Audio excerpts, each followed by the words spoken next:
Bonjour les taureaux, bienvenue sur votre nouvelle vidéo des énergies. J'espère que vous allez bien et que vous êtes en forme. Alors, pour ce tirage, j'ai utilisé pour les énergies générales le Scapini, le tarot Scapini. Pour le professionnel, on va avoir l'Oshozen Tarot. Pour le sentimental, j'ai changé un petit peu. J'ai pris l'oracle des miroirs, ensuite toujours le 77 et ses messages. L'oracle de la douce sagesse, l'oracle divinatoire d'Algariel, les anges de l'amour et enfin on terminera par une carte de l'oracle de la spiritualité. Alors je me permets de vous rappeler que ce tirage il est général, il ne peut pas correspondre à tout le monde, c'est normal. Donc dans ce cas je vous invite à aller voir votre ascendant ou votre signe lunaire ou simplement c'est pas moi qui dois vous donner un message. Ça c'est pas grave non plus. Alors hop, on remet ça bien en place, on va regarder pour vous les taureaux, qu'est-ce qu'il y a? Alors, on commence avec la papesse. Alors, la papesse, c'est une femme qui est tout en discrétion. C'est une énergie qui est, pour moi, dans la prise de recul, dans l'observation. On n'est pas du tout dans l'action. On est plutôt dans la passivité, la réflexion, l'intériorisation, la canalisation. Voilà. Par contre, ça révèle une intelligence quand même qui est quand même assez haute, puisque on est capable de recevoir des messages d'en haut pour les écrire en bas. Alors on n'est pas dans la transmission non plus avec la papesse. La papesse c'est quelqu'un qui garde pour elle, à la différence du pape qui lui va recevoir des messages et va les transmettre en tant qu'enseignant finalement à d'autres personnes. La papesse, elle va prendre, elle va garder pour elle. Elle est dans le secret, elle est dans vraiment cette prise de recul, hein, c'est important. Donc je pense que vous aussi, les taureaux, vous allez être un peu plus discret que d'habitude. Vous allez essayer de concilier en fait les deux pôles, votre masculin, votre féminin sacré. Et du coup, bah voilà, vous allez être dans une réflexion. Ensuite, on a la tempérance. Alors la tempérance, on a deux arcanes majeures hein, qui sont super jolies d'ailleurs, puisque la tempérance, c'est une énergie qui elle aussi, elle est toute en douceur, elle est toute en discrétion. C'est celle qui vous demande de mettre de l'eau dans votre vin. C'est celle qui vous demande de réfléchir avant de parler et dire n'importe quoi, par exemple. C'est celle qui va aussi parler voilà, avec douceur, qui va attendrir une situation un peu délicate, qui va pousser au dialogue plutôt qu'à la réactivité disproportionnée. Enfin, voilà, on va avoir... là, on a deux énergies qui sont très douces. Ensuite, la tempérance, c'est également une énergie de protection. Donc voilà, ça peut être quelqu'un, votre ange gardien ou votre guide qui est là, qui vous protège en ce moment. Ah, donc faites attention aux synchronicités qui peuvent être communiquées, hein. Pour moi, la tempérance, elle donne des messages, elle est beaucoup dans la communication, contrairement à la papesse d'ailleurs. Et donc faites attention aux synchronicités. Une synchronicité, c'est quoi? C'est un message... de l'au-delà, c'est par exemple une plume qui va tomber par terre, c'est une musique qu'on va entendre tout le temps et on va dire tiens c'est bizarre, à chaque fois que j'allume la radio, je tombe sur cette musique, ça va être un prénom qui va revenir régulièrement, ça va être une pièce de monnaie qu'on trouve par terre. Enfin, il y en a plein, ils ont plein d'idées, il n'y a pas de... Là, ils ont des ressources extraordinaires pour nous faire comprendre le message. Les heures miroirs aussi, ça fait partie des synchronicités. Alors, et ensuite on a le roi de bâton. Alors, c'est vraiment des énergies, c'est pas n'importe quoi hein, que vous avez là comme énergie, les taureaux, puisque le roi de bâton, lui, c'est quelqu'un qui est dans la maîtrise de ses émotions, exactement comme les deux cartes précédentes. C'est-à-dire que justement, la tempérance, elle va faire en sorte de calmer une situation bouillante en ajoutant quelque chose d'un peu plus froid, quelque chose voilà, qui pourra refaire descendre la température. La papesse, elle va se contrôler, elle sait des choses mais elle va pas le dire, d'accord?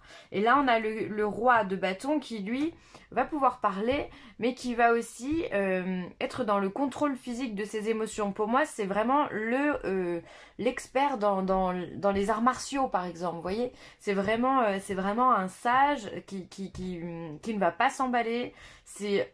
pardon. Un sage qui va rester toujours neutre, toujours à l'écart, qui va pas faire de pas de côté, parce que voilà, il sait que toutes les situations ne méritent pas d'avoir de l'intérêt et de l'importance. Donc du coup, quand il va se sentir un peu gêné, il va prendre du recul. Donc vous allez être hein, dans cette là pour le coup, le mot d'ordre hein, qui ressort par rapport à ces trois cartes, ça va être la prise de recul. Vraiment, c'est l'expression que je pourrais donner le titre que je pourrais donner à cette vidéo, c'est la prise de recul pour vous. Bah écoutez, c'est très bien. C'est de la sagesse tout ça, c'est de la sagesse. Allez, on va regarder le professionnel. Alors, on a l'intensité, la compréhension et au-delà de l'illusion. Alors, peut-être que vous avez un poste qui est assez prenant. Ou en tous les cas, peut-être que votre patron vous demande ou vous donne de plus en plus de responsabilités. Du coup, vous vivez ça à 300 à l'heure. Et voilà, il y a de l'intensité dans ce qu'on vous donne, il y a de la pulsion, il y a de l'énergie. Je pense que vous faites les choses avec bon cœur parce que de toute façon, bah, en tant que taureau, vous aimez faire les choses bien. Sinon, vous les faites pas du tout. Vous n'aimez que ce qui est bon. Sinon, le reste, vous le laissez aux autres, hein, c'est pas pour vous. Donc, vous vivez les choses avec passion, hein, je dirais, au niveau du boulot. Et en fait, vous êtes dans la compréhension aussi peut-être peut-être qu'on vous donne aussi accès à des choses... Ben, je sais pas pourquoi, mais j'ai l'impression qu'on vous donne des responsabilités. Et au-delà de l'illusion, pour moi, ça voudrait dire, on regarde au-delà Enfin, on est dans le concret, quoi, d'accord? Au-delà de l'illusion, l'illusion, c'est un rêve, c'est une idée qu'on se fait. Et là, on est au-dessus de ça. Donc, finalement, on est dans le concret, c'est-à-dire qu'on voit la réalité. À mon sens, c'est ça. Et donc, si on vous donne accès... Ah mince, la petite bougie, elle s'est éteinte. Bon, ben, c'est pas grave. Si on vous donne accès à des choses qui sont dans la réalité, elle est en train de m'enfumer, je m'excuse, hop là. Si on vous donne des choses qui sont dans la réalité, c'est que on estime que vous êtes capable de pouvoir assumer ce poste-là, d'accord? La compréhension, pour moi, ça va être la carte qui va vous dire que vous êtes intelligent, que vous comprenez les choses correctement, vous comprenez ce qu'on vous dit, vous comprenez vos missions, enfin, votre mission, vous comprenez le sens de la hiérarchie. Enfin voilà, vous avez tout ça au niveau professionnel. Donc pour moi, au niveau pro, ça roule, hein, ça roule, ça va bon train. Même, j'ai vraiment l'impression qu'on vous donne beaucoup plus de choses à faire. Ou alors c'est une période un peu particulière peut-être dans votre travail où on vous demande de faire un peu plus et quelque part ça vous excite, ça vous stimule, hein. C'est pour ça que vous vivez les choses avec intensité. Ouais. Alors après l'intensité aussi, elle peut être à sens inverse, dans la mesure où justement vous n'aimez pas du tout ce que vous faites et pour vous c'est quelque chose qui vous rebute, quoi, que vous détestez, d'accord? Et là vous êtes en train de comprendre que justement il va falloir passer à autre chose. Il va falloir arrêter de se faire l'idée que vous pouvez être dans cette société ou que vous pouvez avoir mieux que ce que vous avez. Voilà, il va falloir arrêter de se faire cette idée-là et il va falloir passer à un changement, à faire du concret. Je pense que les deux résonnent. Il y a soit ceux qui vont progresser, soit justement ceux qui vont prendre la décision justement d'arrêter de rêver, entre guillemets, pour pouvoir avoir autre chose, chercher autre chose soit dans un autre service, soit dans une autre boîte, une autre société. En tout cas, vous êtes en train de comprendre que justement les choses ne peuvent pas durer dans cette mesure-là. Et donc dans ce cas, il va falloir aller voir ailleurs. Voilà.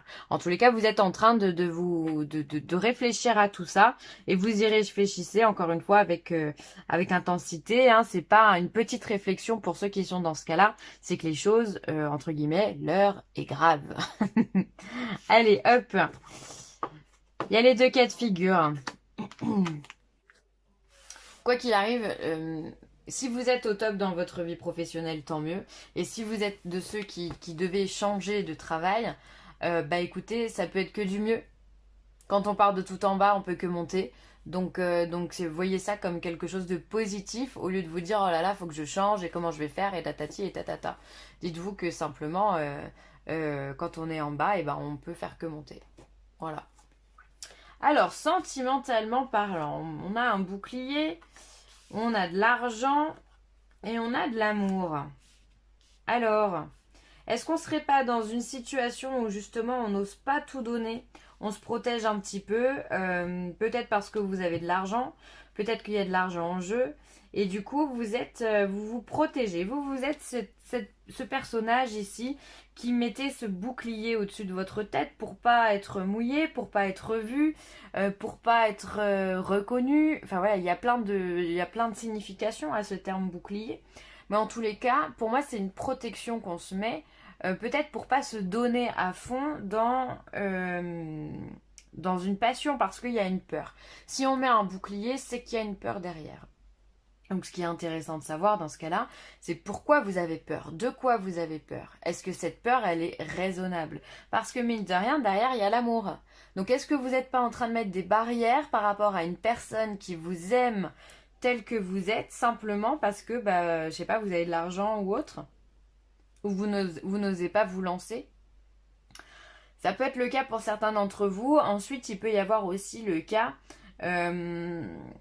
peut-être qu'il y a eu une déception amoureuse ou alors qu'il y a séparation pour certains, enfin où il y a eu séparation pour certains en amour et du coup bah, maintenant vous êtes plus dans la protection, d'accord, dans la protection de vos biens, dans la protection de votre argent, donc du coup bah, peut-être que vous êtes un peu réfractaire à rencontrer d'autres personnes parce que vous avez été déçu en amour par quelqu'un.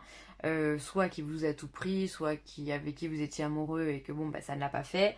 Il y a mille et une raisons. Mais voilà. Pour moi, il y aurait ces deux cas de figure. Quelqu'un célibataire qui justement ne voudrait pas tout donner parce que vous avez peur de vous réengager par peur de perdre vos biens. En fait, hein, c'est l'argent, c'est les finances, mais c'est aussi le matériel. Et d'autres pour qui, ben justement, peut-être que vous vous protégez, mais pas de la bonne personne, parce que cette personne-là, on vient vous dire qu'il y a de l'amour. Donc si vous êtes dans cette protection, essayez justement de baisser le bouclier, de relever la tête, hein, passer la tête par-dessus le bouclier, essayez de voir ce qui se passe réellement, au lieu de faire toute une illusion, tout un monde de ce qui n'est pas. Donc voilà. Et si vous êtes dans ce cas-là, ben voilà, faut trouver la solution pour se débloquer. Pourquoi vous avez peur? D'accord? Et c'est pareil pour les célibataires, même si vous n'avez pas envie de vous rengager, il faut bien se dire que vous n'allez pas rester comme ça toute votre vie.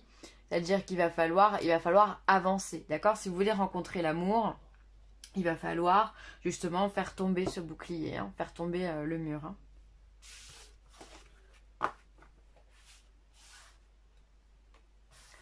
Alors, le 77, que nous dit-il? Alors, on est dans un chemin. On est en période de chance. Ça, c'est vous. Là, on a le printemps. Votre tirage ressemble, je trouve, assez aux vierges, il me semble. Vous irez voir si ça vous parle. Il me semble que c'est les vierges. On a le bateau, la nuit, et ensuite on a la soudaineté. Ok. Alors, pour moi ici, la carte la plus importante justement, c'est que c'est la carte de la chance. Ici, vous rentrez dans une période justement qui est propice à la chance. Quelque chose qui va vous faire évoluer. Ça, c'est vous directement. Donc, c'est même pas des gens autour de vous, un entourage autour de vous qui va avoir de la chance.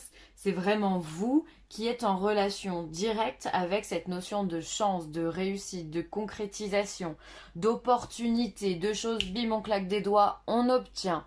C'est voilà, vous êtes vraiment dans ce chemin-là. Alors ensuite, on a ici le chemin, on a le printemps également. Le printemps, c'est la carte justement, bah pour vous c'est propice hein, parce que bah, c'est bientôt votre anniversaire. Donc c'est une période qui va être propice pour vous, d'accord? Vous allez rentrer dans votre soleil très bientôt en astrologie. Et donc du coup, bah, vous allez rentrer dans ce nouveau vous quoi, parce que finalement le printemps c'est quoi? C'est le renouveau, c'est la petite fleur, c'est le petit bourgeon qui va sortir les belles pétales. Donc vous rentrez vraiment, on sent que ce chemin il est pris vraiment en période de printemps. Alors sachant que le printemps commence le 20, peut-être que ça vous parlera plus. Ok, ça veut pas dire que vous allez être poissard jusque là, hein. Au contraire, hein, c'est qu'il y a des prémices dans tout ça. Mais voilà, pour moi, cette période, elle est symbolisée ici par le printemps. Ensuite, ici, on va avoir le printemps, la nuit, le bateau. Peut-être que justement, ça va vous donner envie de prendre du recul. Encore une fois, pourquoi je dis ça? Parce qu'on a la carte de la nuit. La carte de la nuit, pour moi, c'est la carte du retrait. On aurait la carte de la lumière, la carte du jour. on aurait envie de s'exposer devant tout le monde. Et là, c'est pas du tout le cas, vu que on va se mettre en retrait. Et d'ailleurs, on l'a vu avec les 3 cartes de tarot, on est dans la maîtrise. Et je vous ai dit, la prise de recul est hyper importante pour vous. Et là, on voit que c'est central aussi ici. Donc finalement, au printemps, vous allez prendre du recul.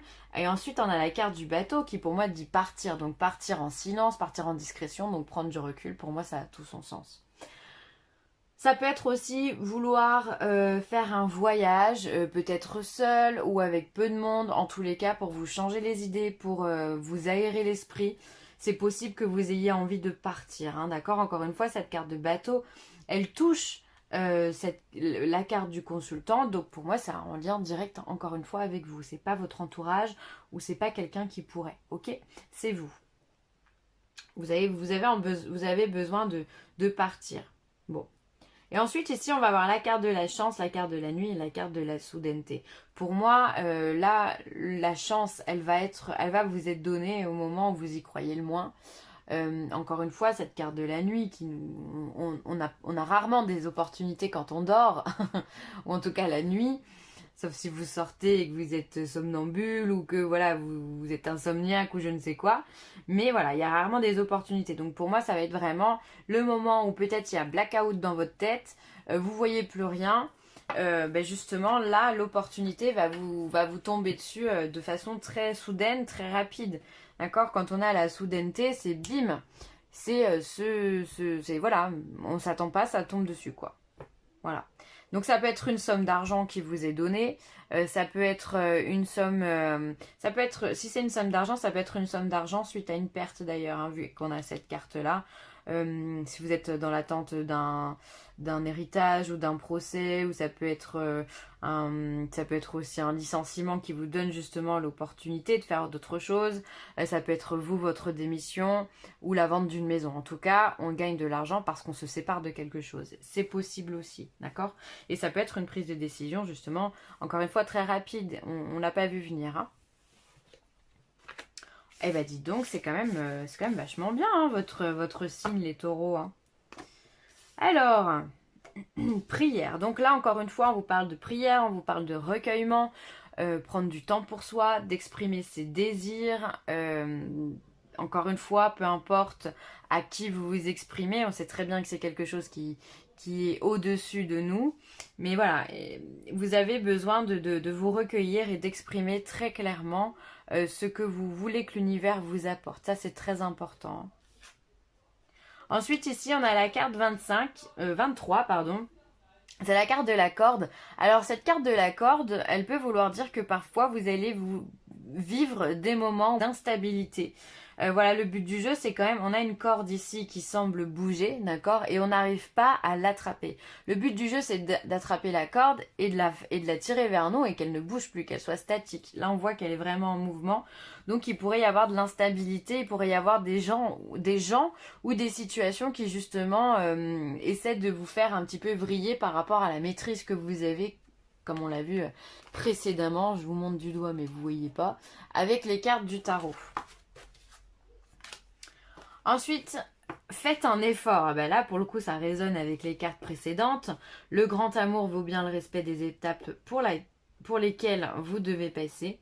Faites un effort et oui, sortez de votre coquille. Enlevez cette carapace. Pourquoi vous vous protégez comme ça? Là, il y a quelque chose à faire. Hein. Il y a quelque chose à faire. Donc là, on vous demande, pour ceux qui sont dans la position d'être en couple, mais on se protège à 3000% de la personne parce qu'on a peur d'avoir de la peine, on vous dit de faire un effort. Sortez la tête de votre coquille parce que sinon, justement, la personne, elle peut partir. Hein. Et là, vous aurez quand même de la peine. Donc finalement, l'un dans l'autre, on retombe sur la même chose. Et ensuite, on a, la carte du karma. Je vais vous la lire. Alors, une personne du passé ressurgit dans votre vie. Cela vous donne l'opportunité de gérer les choses autrement que vous ne l'aviez fait autrefois. Restez bien ancré dans votre pouvoir, puis demeurez aussi dans la lumière de l'amour. L'univers vous présente une nouvelle occasion de dissiper un karma persistant lié à cette relation. D'accord. Alors justement, si ça peut résonner, cette dernière phrase, elle peut résonner avec la relation sentimentale. Peut-être qu'effectivement, le fait de rencontrer une autre personne et d'avoir cette protection-là, vous allez enlever vos peurs, vos doutes, d'accord? Vous allez faire un effort et vous allez enlever vos peurs et vos doutes et justement, eh bien, vous allez casser la loi du karma et qui fait que vous revivez ça encore et toujours. Et donc, du coup, ben, vous allez vous libérer de cette peur-là et ça, c'est un grand, grand pas. Ensuite, on vous dit bien que vous allez avoir des opportunités. On vous demande de bien rester ancré également. Comme on l'a vu ici, vous l'êtes ancré de toute façon, les taureaux, il n'y a pas de souci. Et ensuite, on vous parle également d'opportunités. Comme on l'a vu tout à l'heure, la chance, les opportunités, elles sont là pour vous. Voilà les taureaux, je vais m'arrêter là. J'espère que cette vidéo vous aura plu. N'hésitez pas à partager, à liker ou à commenter. C'est toujours un très grand plaisir. Je vous embrasse très très fort et je vous dis à très vite. Bye les taureaux.